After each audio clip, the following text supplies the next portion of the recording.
The question is that assuming mass m of the largest stone that can be moved by a flowing river depends on velocity v, density rho of water and acceleration due to gravity g. Show that m varies with sixth power of velocity. Mass depends on velocity v, density rho and acceleration due to gravity. Question आपके सामने है, ध्यान से देखें. इनकी powers कुछ suppose कर लेते हैं. हमें प्रूव करना है m varies directly with sixth power of velocity, यानी ये v की पावर 6 आनी चाहिए, 6 होनी चाहिए. ये हमें प्रूव करना है. तो उसके लिए हम क्या करेंगे, हम फॉर्मूला डेराइव कर लेंगे और उसमें देखेंगे v की पावर कितनी है. 6 आ गई तो हमें आंसर मिल गया. रिवर फ्लो हो रही हो, उसमें स्टोन्स हैं, अगर बहता पानी पत्थरों को बहा सकता है, तो the largest mass that can be moved by the flowing river. समझ गए? हाँ, कितना बड़ा पत्थर, कितना भारी पत्थर रिवर मूव कर सकते हैं, that will depend on the velocity of river, density of water and of course acceleration due to gravity. That's what the question says.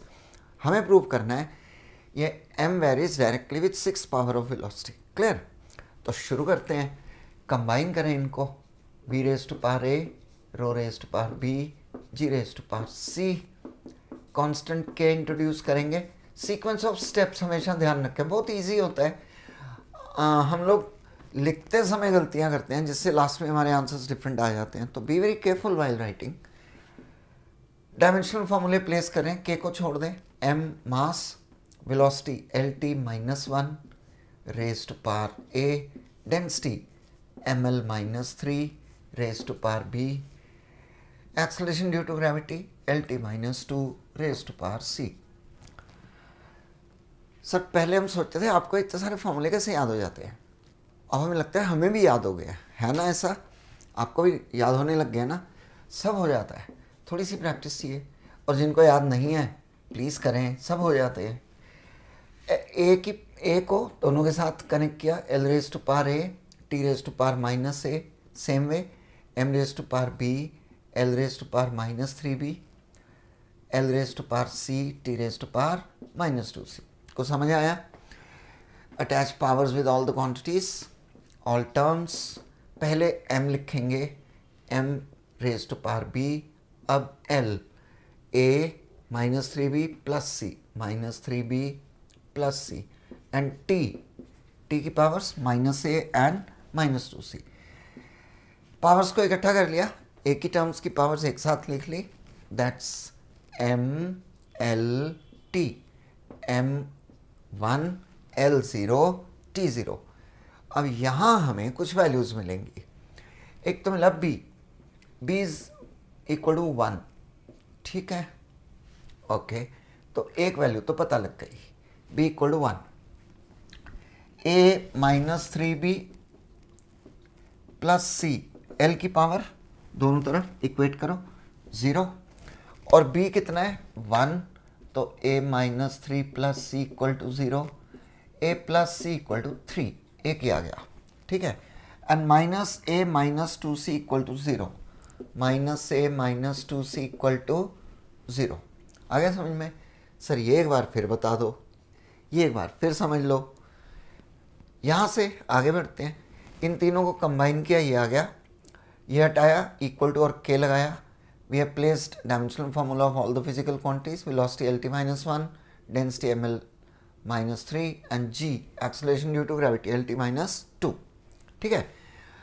ये पावर्स हर टर्म के साथ कनेक्ट की. l raise to power a, t raise to power minus a, m raise to power b, l raise to power minus 3b, l raise to power c, t raise to power minus 2c. ठीक है, okay. अब इसको लिखा M L T की form में, m raise to power 1, l raise to power 0, t raise to power 0. यहाँ भी ऐसे ही m raise to power b, l raise to power a minus 3b plus c, a minus 3b plus c. ठीक है. And t raise to power minus a minus 2c. Clear? Like terms की powers को equate कर दें. तो m की powers को equate करें, b इक्वल टू 1. एल की powers a minus 3b plus C equal to 0, a minus 3b plus C equal to 0, जिसमें b 1 है तो ये कितना आ गया -3, 3 इधर ले आए तो एक इक्वेशन आ गई। ठीक है जी, ये एक इक्वेशन आ गई। और दूसरी यहाँ से आ गई -a माइनस 2c, टी की पावर्स को इक्वेट करो इक्वल टू 0। दोनों इक्वेशन को सॉल्व करो, लीनियर इक्वेशन सॉल्व करनी आती है आपको, है ना। तो -c equal to 3, c equal to -3। Clear है। अब ये रह गया बस a निकालना है हमें, तो यहाँ प्लेस करते हैं -a minus 2c equal to 0, -a minus 2 into -3 equal to 0, -a plus 6 equal to 0, -a equal to -6, a equal to 6। Clear है।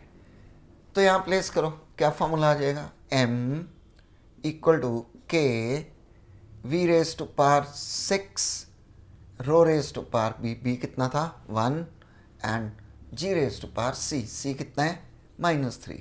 Well that gives us the answer m varies directly with 6th power of velocity. ये हमें prove करना था।